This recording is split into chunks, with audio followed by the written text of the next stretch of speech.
October 1943. Naples no longer smelled of citrus and sea salt, only of smoke, oil, and the slow decay of occupation. The war had rolled through the city like a storm tide, washing away flags, faces, and certainty. The Germans had retreated north, leaving behind ruins and whispers, and now the Americans had arrived. Tall, heavy-booted strangers whose language beat against the marble halls like the echo of thunder. Inside a requisitioned villa near Piazza dei Martiri, 5 young women waited in the dark back room.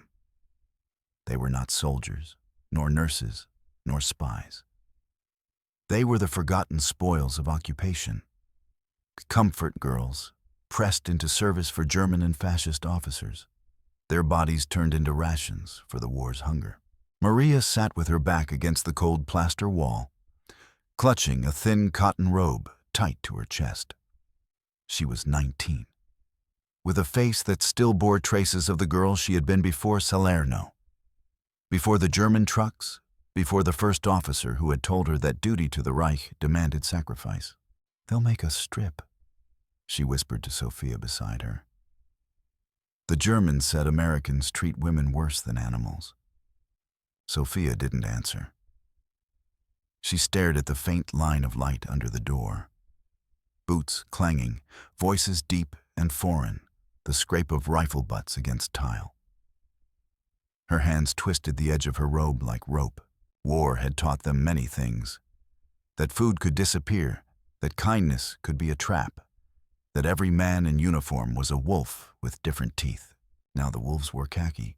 Outside, the Americans were moving through the villa. They had taken it that morning, one of dozens of grand homes abandoned by fascist officials who fled before the Allied advance. The marble foyer smelled of damp wool and disinfectant. An army chaplain had chalked a cross on the doorframe. Upstairs, a medical corps woman opened window shutters, letting the light strike empty wine bottles and silk curtains still perfumed with powder. Sergeant William Harris, 23, from Iowa, stood at the bottom of the stairs with a clipboard. He'd been told to secure the premises for a rest station. No looting, no trouble. But he knew what kind of rumors floated through liberated cities. He'd seen it in Sicily: hungry civilians, terrified women, soldiers wound tight from too many months of killing. When one of his men called from the corridor, "Hey, Sarge, you better see this." Harris expected another cache of wine or dead German. Instead, he found the door. It was locked from the inside. He knocked once, twice. "U.S. Army, you're safe now." Inside. Maria froze. The words meant nothing. She had been told safety was the first lie conquerors spoke. The Germans had said the same when they took her village. "You are safe now, Fräulein." Safe meant servitude. Safe meant obedience. Safe meant survival with shame. She whispered, "Don't move." Sophia, trembling, whispered back, "If we don't open, they'll break in." For a long moment, the girls listened. The silence between knocks stretching thin like thread. Then, with a small sob caught in her throat, Maria reached for the latch. The door opened with a creak that seemed to split the air. 5 American soldiers stood in the doorway, helmets still dusty from the road. Their eyes adjusted to the dimness, and what they saw was not what the war had prepared them for. 5 gaunt, pale young women, clutching torn robes, eyes wide with animal terror. "Jesus," one whispered, "they're just kids." Maria's breath came shallow. She expected rough hands, shouts, orders. Instead, Sergeant Harris lifted his hand, palm up, slow as if approaching a wounded bird. "It's all right," he said. "You don't have to be afraid." She didn't understand the words, but his tone, low, careful, almost apologetic, was not the sound of ownership. It was the sound of mourning. Sophia started to cry. Harris turned to his medic. "Get blankets and water and call the chaplain." One of the privates hesitated. glancing at the women's robes, at the smell of cheap perfume that still lingered like a ghost of occupation. "Sarge, these might have been the officers' girls." Harris looked at him sharply. "Not anymore." The words settled in the air. Firm, clean, like a verdict. They brought food from the truck outside. Tins of corned beef, white bread, a pot of coffee. The women didn't move.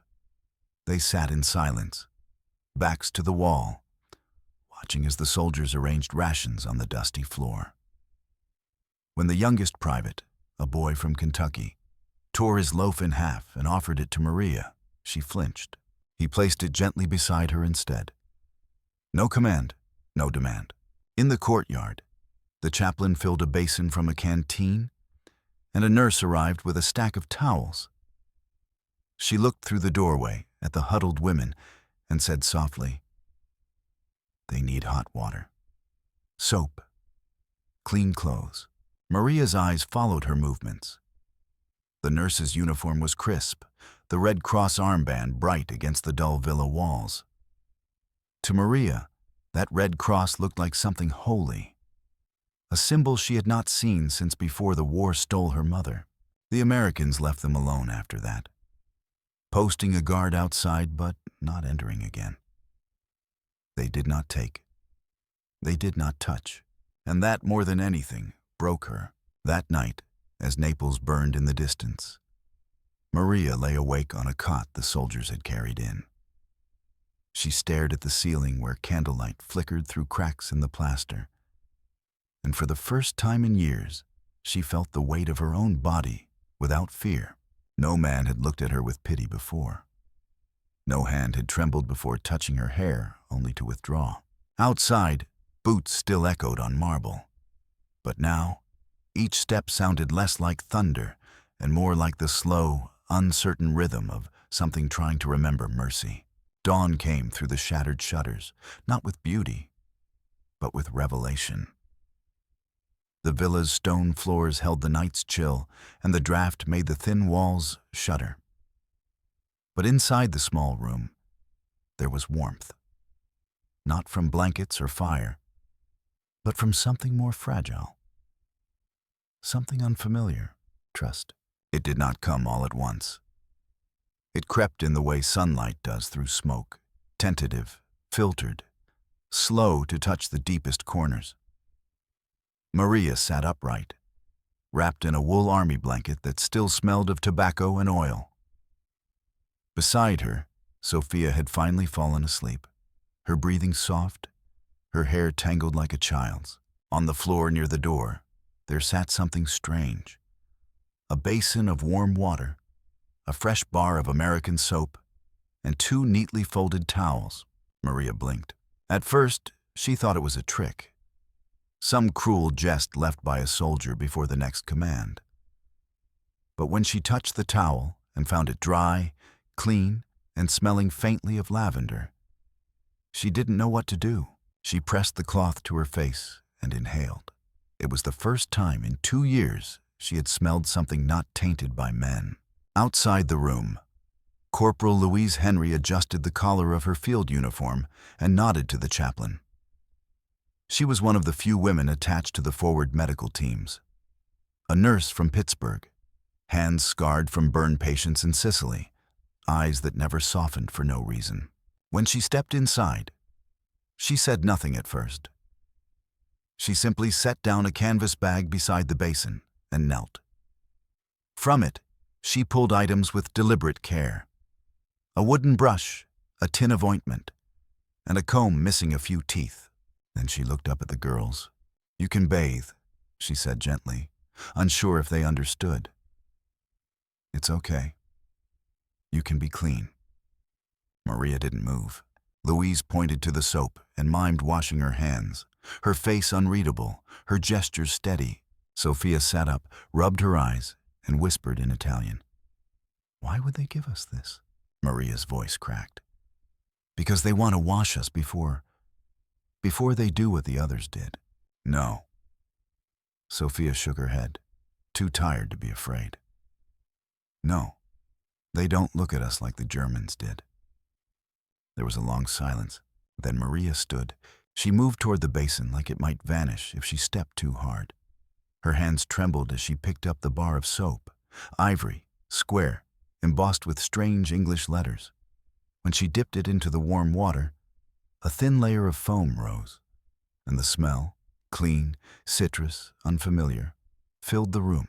She washed her arms first, then her neck, then her face. No one touched her. No one watched too closely. Louise stepped back and sat near the window, turning away to give her privacy, as if that act itself were a gift.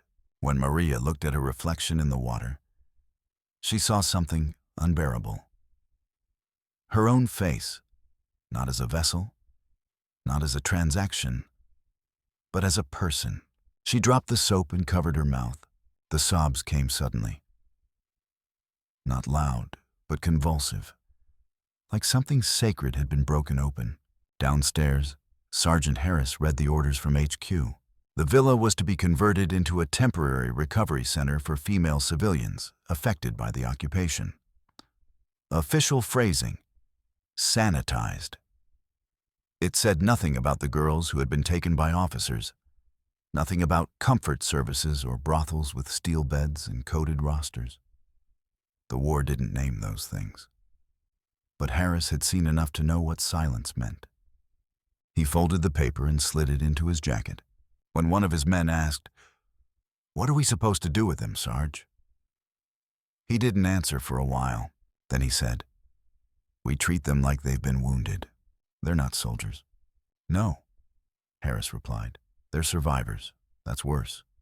By noon, more women had arrived. Some walked, some were brought in by locals, old women with their heads bowed, children clinging to their skirts. Others came from empty barracks or abandoned fascist clubs. There were over 30 by sundown. Each one carried the same weight: the knowledge that their bodies had been the battlefield no one had drawn on a map. Sophia sat on a bench under the courtyard's olive tree, combing her hair with fingers that still shook. She watched as Maria helped a girl named Lena rinse her feet in a bucket of warm water. Neither spoke much. Words felt like luxuries too delicate to trust. But when the nurse handed Lena a clean pair of socks, she smiled for the first time. Later, a private offered his mess kit to another girl: macaroni and canned peaches. She recoiled at first, then hesitated. He left it beside her and walked away. The gesture didn't erase what had come before, but it rewrote something small. A footnote in a chapter of brutality. A single breath not taken in fear. That night, Maria sat on the window ledge of the upstairs room. She looked out over Naples, the rooftops still broken, the ships in the harbor blacked out under curfew. The air smelled of salt again, and soap. She remembered something her mother once said: "To be clean is to be human." She hadn't believed that for years. Now, wrapped in a wool blanket that didn't itch, with skin that no longer carried the stink of other men, she wasn't sure what she believed. But it was enough to sit still, to listen to the wind and not tremble. She looked at her hands, clean now, small but hers again, and she whispered, "Grazie," not to the soldiers, to herself. The following morning, the sound of trucks echoed through the villa's courtyard. The American convoy had arrived with supplies, crates of rations, canvas tents, and medical gear marked with red crosses. The sun was still low, and the faint mist that hung over the city made everything look ghostly, half erased. Maria watched from the window as the soldiers unloaded boxes. They worked in silence, sleeves rolled up, eyes focused on the task. To her surprise, no one looked toward the windows, no one shouted, no one laughed crudely as the Germans once had. The Americans moved with a strange mixture of strength and restraint, like men carrying not just equipment, but the weight of what they'd seen. Sophia approached quietly, still drying her hair with a towel. "Do you think they know who we are?" she asked. Maria hesitated. "They must. The Germans told them what we were." Sophia's voice was soft, almost broken. "Then why are they kind?" Maria couldn't answer. Downstairs, Sergeant Harris spoke with the chaplain in the courtyard. "Some of the women are sick," the chaplain said, adjusting his spectacles. "Fever, infections. They've been through more than we can imagine." Harris nodded, jaw tightening. "We'll get the medics to check them. Make sure they've got clean clothes. And keep the men out unless I say otherwise." The chaplain hesitated. "You think they'll be all right?" Harris looked toward the villa. Its cracked walls, its broken windows, the faint laughter of American soldiers echoing somewhere beyond. "No one's all right," he said. "But we can make sure they're not afraid anymore." Inside, Nurse Louise Henry laid out supplies on a long table. Antiseptic, gauze, combs, soap, small tins of powder. She moved methodically, with quiet authority. When she looked at the line of women waiting by the door, she didn't see victims. She saw patients. "Next," she said, gesturing gently. Maria stepped forward, eyes downcast. Louise motioned for her to sit. She began cleaning a shallow wound on Maria's arm, an old scar, reopened from weeks of neglect. The nurse didn't speak at first. She only worked in silence, dabbing, wrapping, tying the bandage. Maria flinched once, when the alcohol touched her skin, but Louise didn't pull away. She only murmured, "Sorry, honey. Just a little longer." Maria didn't understand the words, but the tone was soft. The kind one might use with a child, or someone too fragile to bear the world's noise. When it was done, Louise placed a piece of bread beside her and smiled, faintly. "You'll heal," she said. For Maria, that was an impossible statement. Heal. What did it mean when the wound wasn't on the body? But she looked at the bread, white, warm, cut neatly, and something inside her shifted. She whispered, "Grazie," again. This time she looked at the nurse when she said it. Louise didn't understand the word, but she nodded anyway. Later that day, the women were allowed into the courtyard. The sun was high now, and for the first time in years, they felt it on their skin without fear of being watched. Some of them sat quietly under the olive tree. Others washed clothes at a makeshift basin. The sound of running water mixed with the hum of distant engines. A rhythm of peace so unfamiliar it felt dangerous. Sophia laughed, a small, startled sound. When a soldier tripped on a loose stone and muttered something that made the others chuckle. The laughter spread like warmth across the courtyard. Maria watched her friend's face soften, saw color return to her cheeks. It was such a small thing. A laugh. Yet it carried the weight of an entire life returning.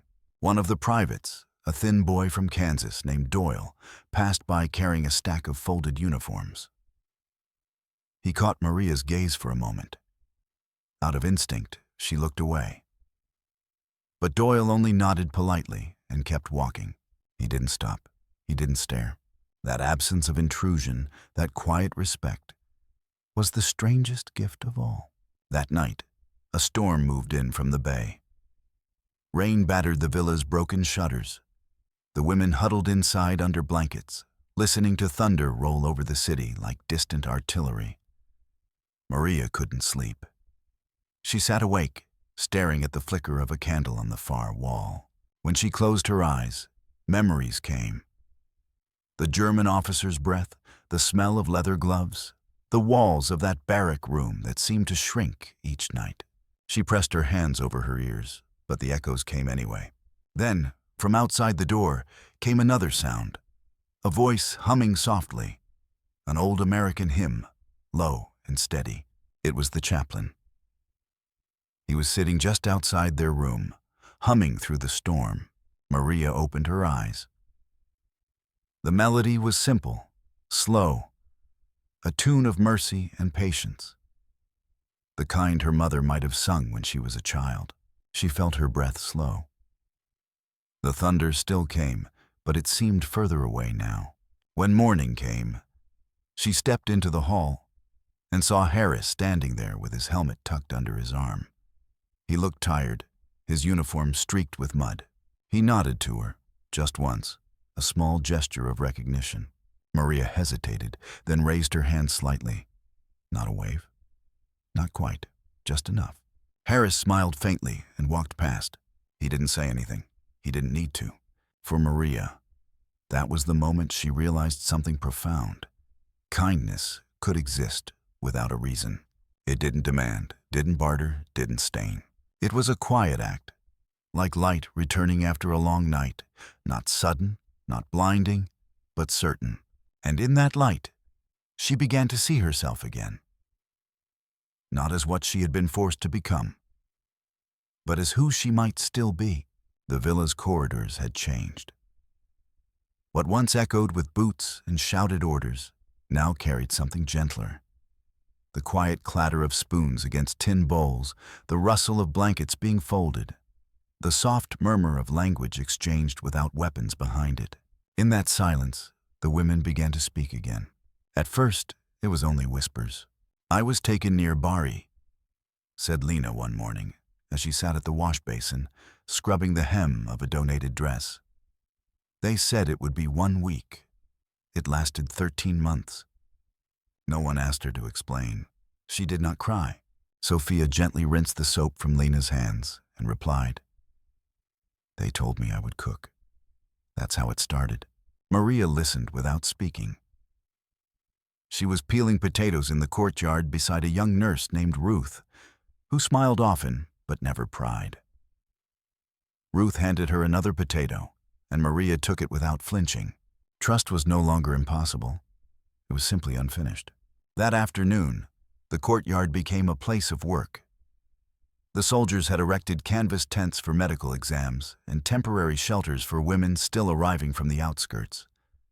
Dozens now, some limping, some carrying children, all of them stripped of everything but breath and memory. The Americans did not ask questions. They brought bread, clean clothes, and antiseptic. That was all. Some of the women expected it to stop. This strange decency.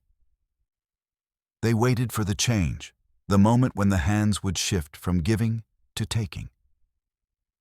But the moment never came. Instead, there were rules. Rules that seemed, in their own way, holy. No one enters the women's quarters without the nurse or chaplain. No touching, no photographs, no jokes, and most surprising of all, no orders. Maria sat with Sophia under the olive tree that evening, sharing a slice of canned pineapple. It was a rare gift, sent from a supply ship that had arrived the day before. Sweet, golden, and so impossibly soft, it melted against the tongue. "I forgot food could taste like this," Sophia said, her voice almost dreamy. Maria nodded. Then, after a long pause, she whispered, "Do you remember what it felt like? Before? Before the uniforms?" Sophia stared into the distance. "I used to sing, on Sundays. My uncle played the violin. We had a dog, a little white one. It would howl with us." Maria smiled. The first real smile. It passed like a ripple across her face, shy but unburdened. Sophia smiled back. For a moment, they were girls again. Not service women. Not currency. Not warnings. Just girls. Later, inside the villa, a young soldier named Doyle returned from town, carrying something under his arm. The others had gone out for wine, for music, for women. But Doyle had wandered instead to a tiny bookshop that had somehow survived the bombings. He found it in the corner, buried under broken shelves, a children's book, Italian, faded watercolor illustrations of birds and rivers. The pages smelled like dust and time. He couldn't read it, but he brought it back anyway.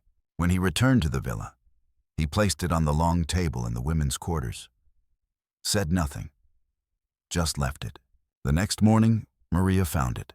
Her fingers trembled as she turned the pages. She hadn't seen a book since 1941. She hadn't touched a story that wasn't someone else's lie. A command, a promise, a threat dressed up in a speech. This book was different. It had pictures of blue herons and fig trees, a girl walking along a riverbank, barefoot. She traced the line of the river with her fingertip. She read the first line aloud in a whisper. C'era una volta. Once upon a time. Sophia stirred from her cot and turned toward her. Read more. Maria's voice cracked. I don't remember how it ends. Then make it up, Sophia said. So Maria did. They began gathering every evening in the large upstairs room, the one with the broken chandelier and the velvet chairs moth-eaten by months of abandonment.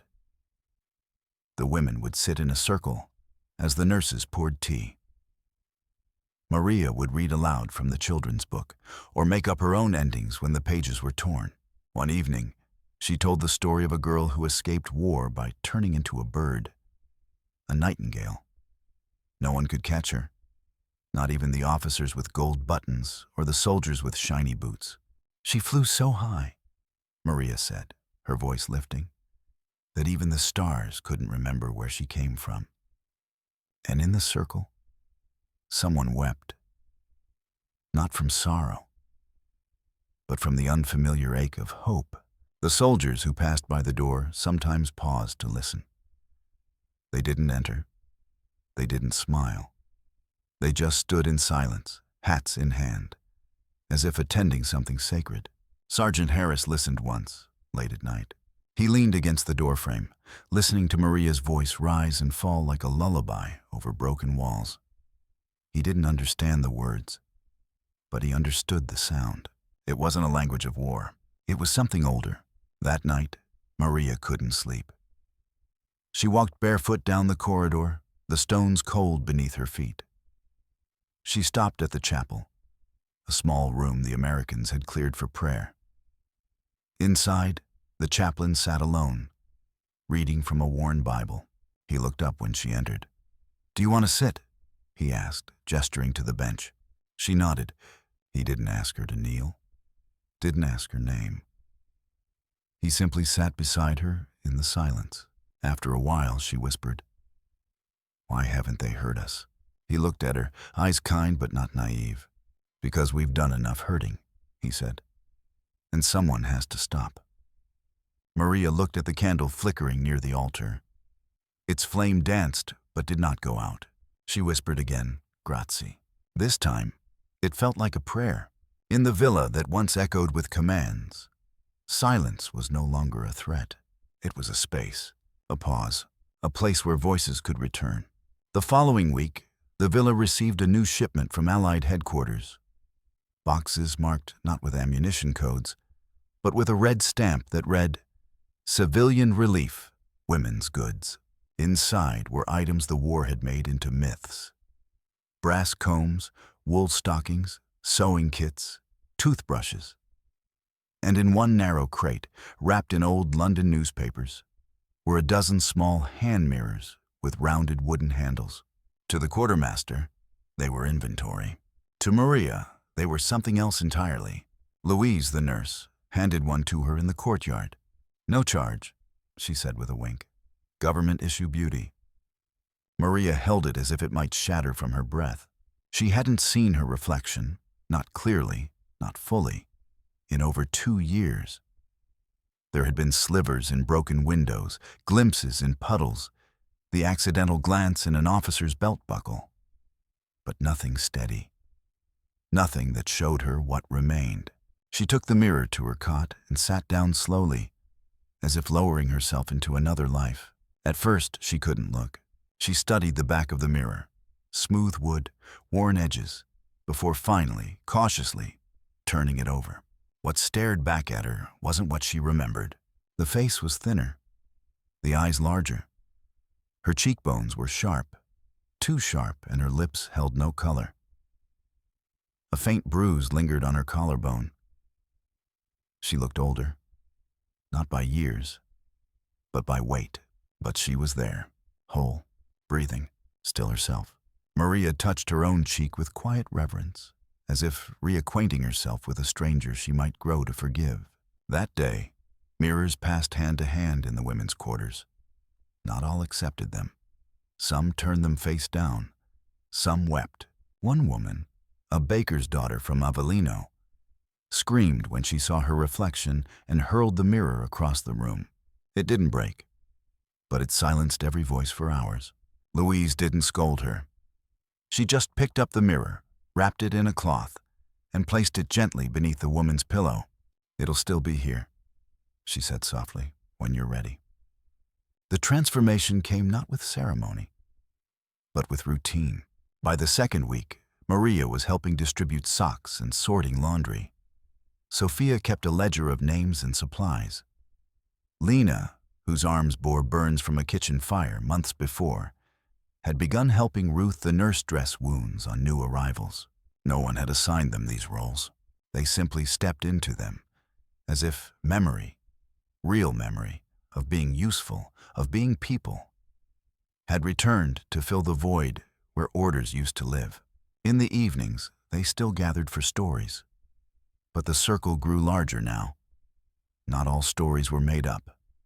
Some were confessions, told in halting voices. "I was told if I refused, they'd send my brother to the Russian front," whispered one woman. "They beat me the first night. After that, I stopped counting. I tried to run once. I got 10 feet before." Maria reached across the circle, took her hand, and squeezed. No one finished their stories with tears. They ended them with breath, because breath, unlike memory, was something they could still control. One day, a military photographer arrived. He was a short man with round glasses and a respectful gait. He introduced himself to Sergeant Harris and held up a permit stamped with the insignia of the Psychological Warfare Division. "We're doing a piece on post-liberation civilian aid," he said. "Command wants images of Allied compassion." Harris stared at the paper for a long moment, then said quietly, "No pose shots, no names, no pictures without permission." The photographer agreed. When he stepped into the courtyard, he didn't raise his camera at once. He walked, observing the quiet flow of restored life. Women braiding each other's hair, a nurse pouring tea, a girl drawing shapes in the dirt with a stick. Eventually, he lifted the lens. Maria turned her face slightly, not in shame, but to choose what part of herself the world would see. The shutter clicked. That night, the wind carried in the scent of roasted chestnuts from a street vendor somewhere beyond the villa's gates. Maria sat at the windowsill, brushing her hair, 50 strokes, like her mother used to do. She watched as a pair of soldiers repaired a power line in the distance, their laughter echoing across rooftops. She didn't laugh, but her mouth curved slightly. The war still raged beyond the city. She knew that. Rome hadn't fallen. Monte Cassino would soon be a graveyard. There was more pain to come. But here, in this broken villa, something had been planted. A strange and sacred thing. Peace that asked for nothing in return. Sophia came to the window and leaned beside her. "They gave us mirrors," she said. Maria nodded. Sophia looked out at the night sky. Stars dim through the clouds, but present. "Maybe now," she whispered, "we can remember how to be women." Maria didn't answer. She simply turned her mirror upward, caught the reflection of the sky, and held it steady, as if to prove that even starlight could fit inside a thing once meant to show only sorrow. 3 days later, a crate arrived from Palermo marked textiles, women's clothing, relief aid. It wasn't the clothing that surprised the women. It was what lay bundled between the folded skirts and cardigans, spools of thread, needles, scissors, and scraps of faded calico. Maria was the first to touch them. She lifted a square of floral fabric, pale blue with tiny violets, and brought it to her face. It smelled of cedar and paper. Clean. She hadn't held a needle since before the war. Her mother had taught her at age 10, guiding her hand along the seams of a torn bed sheet. "A woman who can sew," her mother said, "can always stitch herself back together." The words returned like the sound of rain on a familiar rooftop, sudden and aching. That evening, Maria asked for a sewing table. Sergeant Harris didn't hesitate. He and Private Doyle dragged in an old writing desk from the basement, warped, dusty, still bearing watermarks from a wine bottle long gone. They set it by the window. Maria sat down and smoothed the fabric with both palms, as if blessing it. Then she threaded the needle with care, each motion deliberate, ceremonial. The first stitch was crooked. Her fingers trembled from rusted muscle memory. But by the 10th stitch, her hands had steadied. A crowd formed slowly. Lena brought a basket of torn clothing. Sophia found a wool coat with a shredded lining and handed it to Maria. Then something miraculous happened. Another woman stepped forward and offered to help. Then another and another. Within 2 days, the back room of the villa became a workshop. They called it La Sala del Filo, the thread room. By candlelight and morning sun, they sewed. Not just mending clothes, but reshaping them. Hemming, patching, altering donated dresses into garments that fit. That flattered. That felt like choices. Every dress stitched became a quiet rebellion, a restoration, a name where once there had only been a number. Maria stitched with silence. She didn't chatter like the others. She let her fingers speak, delicate, certain, drawing threads like music through fabric. One afternoon, Ruth the nurse passed by and saw her working on a cream-colored blouse. "That was mine," Ruth said softly. "Too big for me. I gave it away weeks ago." Maria didn't look up. She just nodded and said in clear English, "Now it is mine." Ruth blinked, not at the sentence, but at the quiet declaration of self. "Damn right it is," she said, and walked away smiling. On the third evening of sewing, Lena brought a bundle wrapped in brown paper. When Maria opened it, her hands stilled. Inside lay remnants of her old village dress, the one she wore when they came for her. The fabric was torn, frayed at the seams, the bodice stained by time and other people's hands. No one spoke. Then Maria exhaled, a long, trembling breath, and lifted the skirt piece gently. She didn't cry. She folded it and placed it beside her pile of fabric. Later that night, she began re-sewing the bodice by lamplight, stitch by stitch, as if rebuilding her own ribs. The thread room became more than a place to repair clothes. It became a place to repair memory. One woman stitched stars into the collar of her blouse. Another embroidered her daughter's name inside her sleeve. Lena made a shawl from 3 scraps of donated blankets and wore it like a queen wears a crown. Even the Americans noticed. One afternoon, as Sergeant Harris passed by the open door, he paused. Inside, the women laughed, not nervously, not out of survival, but with the kind of joy that has weight, that shakes loose the dust of grief. Doyle whispered beside him, "Did we do that?" Harris shook his head. "No. We just stopped the bleeding. They did the healing." That Sunday, the chaplain invited the women to a quiet mass in the courtyard. Not Catholic, not Protestant, just a prayer for peace. Many didn't attend, but Maria did. She wore the blouse she had made from Ruth's old uniform, now fitted and stitched with a violet at the collar. Around her waist, the belt from her village dress, re-dyed and reinforced with new thread. She sat on the back bench and didn't close her eyes when the chaplain prayed. She watched the sky, the clouds moving, the olive tree's shadow lengthening on the stones. When he said Amen, she whispered her own word beneath it, Ancora. Again. That night, Sophia stood in the doorway of the sewing room, watching Maria. She said, "You haven't spoken of the officers." Maria paused in her stitching. "I won't. Not ever." Maria looked up. Her eyes weren't hard, just steady. "They don't get to live in my hands," she said. "Only I do now." Sophia nodded. She stepped forward and placed a folded scarf beside Maria, a gift. Green silk, faded but soft.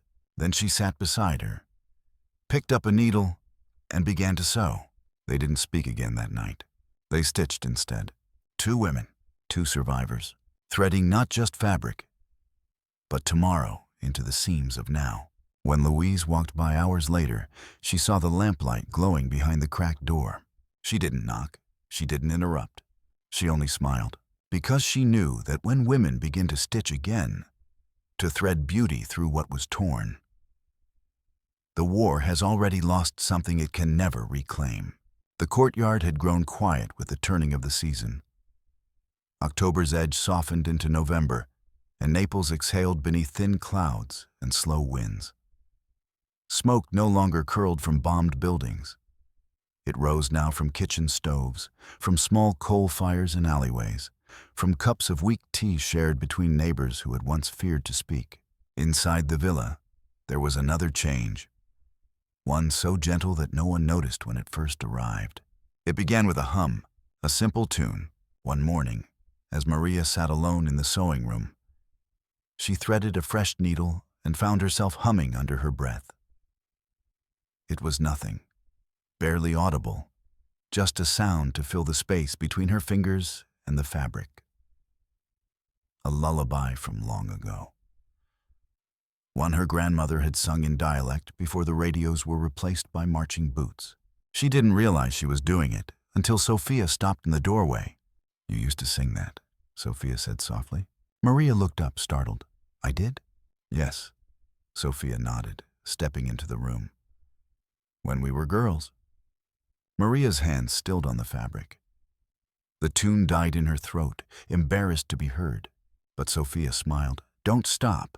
Maria hesitated, then continued, her voice barely above a whisper. It was fragile at first, like something found in the ruins, half buried, full of dust. But it was hers. That afternoon, Maria sang as she worked, slowly, quietly, but with intention. One line, then another. The words didn't matter. Some had been lost. Others came back in pieces, like broken tiles in a mosaic. Sophia joined in, then Lena, then two more women from the southern quarters who had never spoken much before. Soon, 5 voices filled the villa, uncertain, off-key, imperfect, but united. And for the first time in years, the walls that had echoed with command now held something utterly unmilitary. Music without permission. Word reached the soldiers quickly, Doyle told Harris over a tin cup of coffee. "They're singing," he said, eyes wide. "Like real singing." Harris didn't respond at first. He remembered Anzio, where bodies had sung with flies. He remembered Sicily, where a child's lullaby was interrupted by mortar fire. The idea of song, true song, felt impossible. But the next morning, he passed the sewing room and heard it for himself. No piano, no strings, just human voices, weaving something soft into the mortar of the villa. He paused, removed his helmet, and stood there, head bowed, like a man visiting a grave where someone had come back to life. That evening, the women gathered in the largest upstairs room, the one where the chandelier still hung, cracked and crooked like a crown. Someone had swept the floor. Someone else lit 3 candles and placed them in empty jam jars. It wasn't a concert. It was a remembering. One by one, the women shared songs, not for entertainment, for reclamation. A lullaby from Calabria, a wedding chant from the Abruzzi Hills, a fisherman's tune from the Amalfi coast, sung in a whisper by a woman whose husband had vanished at sea before the Germans came. Each song was an offering, not to the audience, but to the self. And slowly, as voices rose in the candlelight, the women sat straighter. Shoulders lifted, eyes met. Maria sang last. She chose a church hymn her mother used to sing while kneading dough on feast days. Before fascists outlawed certain verses, before the priests were silenced, her voice trembled once, then held. When the final note faded, no one clapped. They just breathed. And in that silence, something sacred happened. They belonged again. Not to the war, not to shame, not even to survival, but to each other. The Americans did not interfere. They listened from the hallway, hats in hand, boots still. Even Harris, who had fought through Salerno and seen more dead boys than he could name, stood at the edge of that doorway like a pilgrim. Afterward, He found Maria in the courtyard. I didn't understand a word, he said, rubbing the back of his neck. Maria smiled faintly. You weren't meant to. He laughed quietly. Fair enough. Then he paused. But it was the first thing I've heard since this war started that didn't sound like grief. Maria nodded. It still is. But it's ours now. The next day, the women began humming as they worked. Not always in unison, not always the same song. But it was no longer hidden. When they boiled water for tea, they sang. When they washed the floors of the villa, they sang. When they laid out clean sheets for new arrivals, they sang. And the sound spread. New women entered the villa daily now. Survivors from nearby villages, those freed from transit camps or released by retreating German units. Each woman brought her own weight, her own silence. But within a day, each one heard the songs. Within 3, most joined in. And just like that, a place built for conquest became something else entirely. A place of sound that healed. One afternoon, a child was found at the gate. 6 years old, barefoot, clutching a broken wooden soldier. The nurse took him in. The women clothed him. And that night, someone, no one could remember who, sang a lullaby to put him to sleep. The child smiled before he closed his eyes. And for the first time in weeks, the women did not weep. That night, Maria sat beneath the olive tree with Sophia. The Germans told us the Americans would humiliate us, Maria said. Make us strip. Make us disappear. Sophia looked at her gently, and instead, Maria tilted her head, listening to the soft voices drifting from the windows. They gave us back our voices, she said. Then she reached for Sophia's hand, and in the cool Neapolitan dusk, they sang one more verse. Not to remember the past, but to imagine a future. The future came with boots again. On the 12th day, a black staff car rolled through the villa gates. Its tires crunched across gravel like bones underfoot. The soldiers stood straighter. Helmets were adjusted. Orders passed in clipped whispers. Maria noticed the silence first, then the uniforms. Not American regulars. Officers, clean, crisp, faces like stone. 2 men and 1 woman. High command from Allied Civil Affairs. They had come to inspect. The war didn't like things it didn't understand. And the villa, now a quiet miracle of singing, sewing, and scars, was becoming something dangerous to the language of war.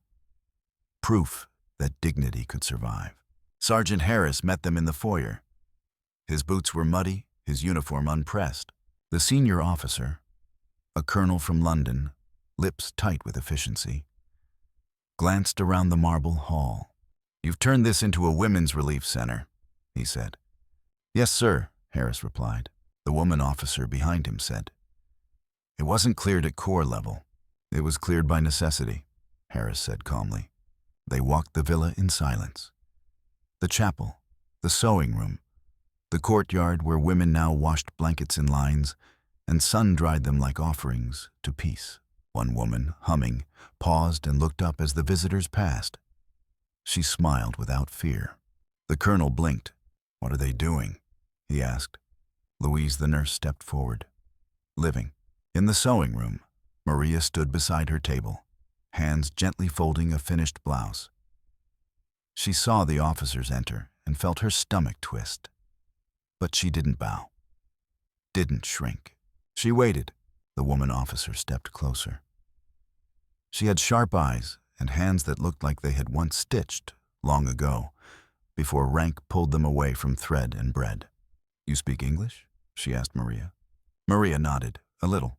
The officer gestured to the cloth. You made these? Yes. And before the war? Maria hesitated. I sang. I cooked. I helped my mother with the house. I was going to learn to teach children how to read. The officer looked at her for a long moment. Then she said something unexpected. My sister was taken by German soldiers. In Belgium. We never saw her again. Maria's lips parted. I'm sorry, she whispered. So am I, the officer replied. Then she turned to the others and said, "Let them be." By evening, the staff car had gone. The soldiers relaxed again, laughter returning like birds after a gunshot. Louise found Maria in the corridor, brushing candle wax from her sleeves. "They're not shutting us down," the nurse said. "If anything, they might want to copy us." Maria didn't answer right away. Then she asked, "Why did they come?" "To see if we were worth protecting," Louise said. Maria stared at her. "And are we?" Louise looked at her with a kind of maternal fierceness. "You were always worth it," she said. "They just needed reminding." The next morning, a new delivery arrived. Not weapons, not rations, but books. A truckload from the American Red Cross Library Corps. Paperbacks in English, French, and Italian. Fairy tales, poetry, histories, sewing guides. Sophia held one to her chest like a relic. "We'll build a library," she declared. Maria laughed. "In the villa?" "Why not?" Sophia said. "We've already built a world here." Over the next week, the bookshelves were filled. Some women read aloud. Others listened while working. They read not to escape, but to reclaim time. The rhythm of chapters. The punctuation of peace. Maria read a poem one evening about a woman who stitched her name into the lining of her coat so no one could ever take it from her. That night, Maria took a needle and stitched her name, Maria Romano, into the hem of the blouse she wore when she first arrived. Not to mark ownership, but to say, "This is where I began again." One day, as November winds picked up and the leaves turned sharp gold outside the villa walls, a small group of schoolchildren arrived. Their teacher, a Neapolitan woman in patched shoes and fire in her voice, asked if they could speak to the women. "To hear stories," she said, "to learn what happened, what shouldn't happen again." The women hesitated, not out of fear but humility. Then Sophia stepped forward. She knelt beside a young girl with dark braids and asked her name. "Lucia," the girl said shyly. Sophia smiled. "Then I'll tell you what Lucia needs to know." That afternoon, the villa rang not with mourning, but memory. The women told their stories carefully, not with bitterness, but with weight, with clarity. They did not tell of violence in detail. They spoke of what it meant to be silenced, of what it meant to survive. They spoke of soap, and mirrors, and a thread between fingers. The children listened without blinking, and when they left, one girl turned and said, "You are all so strong." Maria replied, "We are still learning." That evening, in the sewing room, Maria found a loose thread at the hem of her blouse. She paused. Then, instead of cutting it, she tied it. A small knot, strong and invisible from the outside. "Why?" Sophia asked. Maria smiled faintly. "So, I don't forget where I was undone, and where I made myself whole again." Outside, the wind carried the faint smell of wood smoke and oranges from the hills. Inside, beneath broken chandeliers and soot-marked ceilings, women sang softly, not to remember pain, not to forget it, but to carry it, like a folded cloth, and place it gently in the hands of a new day. December came without permission. The mornings grew cold in the villa, the marble floors aching under bare feet. But the women no longer shivered from fear. They wore coats now, coats they had sewn themselves, lined with felt, pockets added, buttons replaced. Sophia even embroidered her initials on the cuff of hers, SC, in deep red thread. When Maria saw it, she laughed. "You sign your sleeve like an artist signs a painting," Sophia replied. "Why not? I'm the one who stitched myself back together." The villa had changed. The men outside no longer stared. They nodded in passing. They brought extra firewood without being asked. They left rations at the door, knocked once, and walked away. In the past, women had survived war by being invisible. Now they were seen and respected. It was not triumph, but it was something better. It was normal. One afternoon, an old woman arrived at the gates. Her clothes were threadbare. Her hands shook. She had walked for hours, She carried no bag, only a folded photograph pressed between two handkerchiefs. "My granddaughter," she said, voice thin as parchment. "Taken by the Germans. They said she was too beautiful to stay in the village." Ruth brought her inside. Louise gave her tea. The women gathered in silence. The old woman opened the photo and held it up. A gasp escaped from Lena. "I know her," she said. "We were at the same house, in Caserta." Maria stepped closer. "Did she survive?" Lena nodded slowly. "She escaped. She ran. She found Americans. But she was hurt." "Where is she now?" "She was taken to a hospital near Salerno," Lena whispered. "But she was alive. I swear it." The old woman wept, not the deep wailing of grief, but the soft, crumbling sound of hope reawakening in brittle ribs. Maria wrapped her arms around her, and in that embrace, one truth became clear. The women were no longer waiting to be rescued. They were the ones doing the saving now. That evening, Maria sat alone in the chapel. She lit a candle not for the dead, but for the living. For every woman who had walked barefoot across cracked roads. For every girl who had buried her name and now dared to write it again. For the seamstresses and singers and nurses and mothers. And for herself. She lit the flame and whispered, "Ti ricordi?" "You remember?" Not as a command, as a promise. Later, she returned to the sewing room. A new delivery of blankets had come in, coarse wool, scratchy. They needed lining. She worked without thinking now. Her hands moved like they belonged to someone older, wiser. They no longer trembled. They no longer waited for permission. As she folded the seams, she remembered her mother's hands, how they moved over dough, over bed sheets, over her own hair. She remembered how those same hands had been torn from her the day the officers came. She paused, then pressed her palms flat over the blanket and closed her eyes. "My hands are hers," she whispered, still working. That week, the women began sewing for others, not just for themselves, not just to mend, but to give. They made clothes for orphans, scarves for nurses, caps for wounded men in the nearby field hospital. They didn't sign their names, but each stitch carried a signature the world couldn't erase. Compassion. One morning, a truck pulled up outside the villa. The Red Cross. The driver climbed out, holding a box.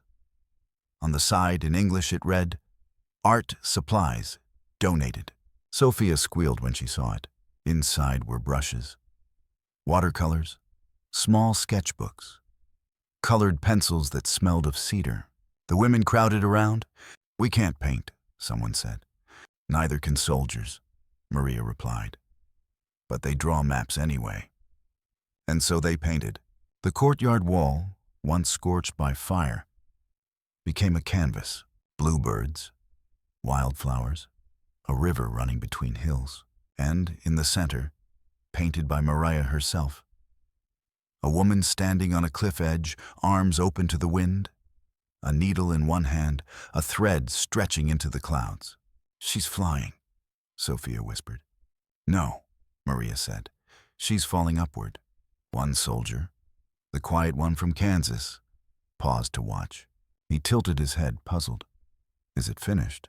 Maria shook her head. "No. Why not?" She looked at the brush in her hand. "Because neither are we." That night, the singing returned. Full, strong, no longer cautious. They sang in 3 parts. They sang in harmony. They sang as survivors, not shadows. When the guards changed shifts, they stopped and listened. When the chaplain passed, he whispered, "This sounds like home." In her small cot beneath the window, Maria pressed her hands together, not in prayer, in memory. And when she slept, she dreamed not of boots or locked doors or the smell of gunmetal, but of needles threading stars into empty sky. She dreamed of her name spoken in her mother's voice. She dreamed of olive trees and laughter, and most of all, she dreamed of hands, her own, reaching forward, not to defend, not to beg, but to build. The last days in the villa came quietly, without fanfare. There was no ceremony, no final order, no flag lowered to mark the change. just the shifting of light across the courtyard, the morning frost that lingered a little longer on the stone, the sound of distant artillery now less frequent, farther away. The war was moving north. So were the soldiers. So were the women. Some would be relocated to camps further inland, others placed with host families. A few had already gone, clutching bundles of donated clothes and books wrapped in ribbon. They walked into new lives, not with confidence, but with something steadier. Intention. Maria stood at the edge of the courtyard wall, fingers tracing the painted woman she had once brushed into the plaster. The figure still standing on the cliff's edge, arms outstretched. "She's still flying," Sophia whispered behind her. "No," Maria replied, voice calm. "She's landing now."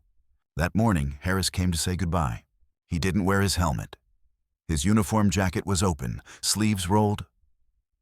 The chaplain stood beside him, holding a box of letters that had finally arrived. Delayed weeks by field censors and bombed-out railways. When Harris reached Maria, he paused, then reached into his coat and pulled out something wrapped in cloth. "I kept this back," he said. "Didn't know why until now." Maria unwrapped it carefully. It was a silver spoon. Italian, ornate, slightly tarnished, the initials RR engraved on the handle. "My mother had this pattern," Maria said, stunned. "It was found in a German officer's bag. Recovered after the Salerno push. Figured it was taken, not bought." Maria's hand trembled as she held it. A thing stolen, returned. A thing desecrated, restored. Not all wounds needed words. Not all mercies needed explanation. "Thank you," she said. Harris only nodded, eyes lowered. When he left, he did not salute. He placed his hand over his heart instead. A gesture older than war. Inside, the women packed their things, small things, scarves, hand mirrors, folded dresses. Maria slipped the spoon into her coat pocket and tied the collar shut with a thread of violet ribbon, the last remnant of her first sewn blouse. Sophia folded her blanket and placed it on the cot with care. "Someone else will sleep here," she said. Maria smiled. "We'll leave it warmer than we found it."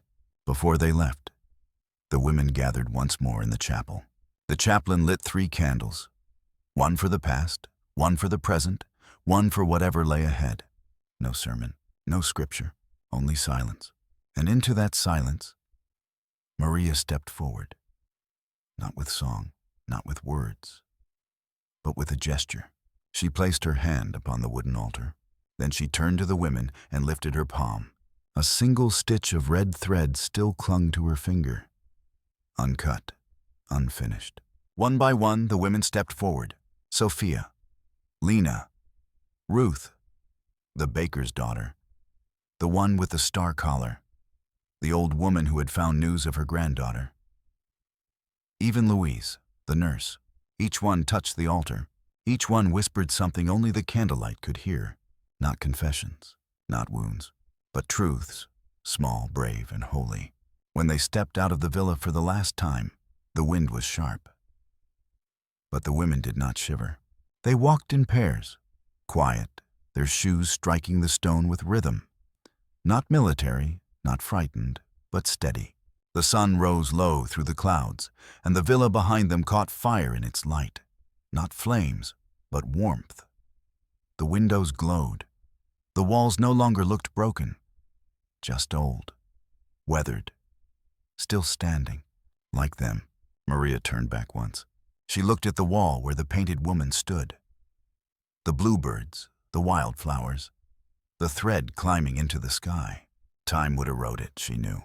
Rain would wash away the color. Dust would gather.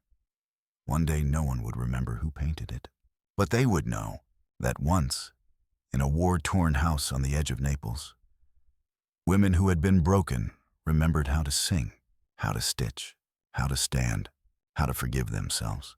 And long after the uniforms were gone, after the orders were filed, after the letters yellowed in trunks, after the headlines faded, there would remain the echo of what had happened there.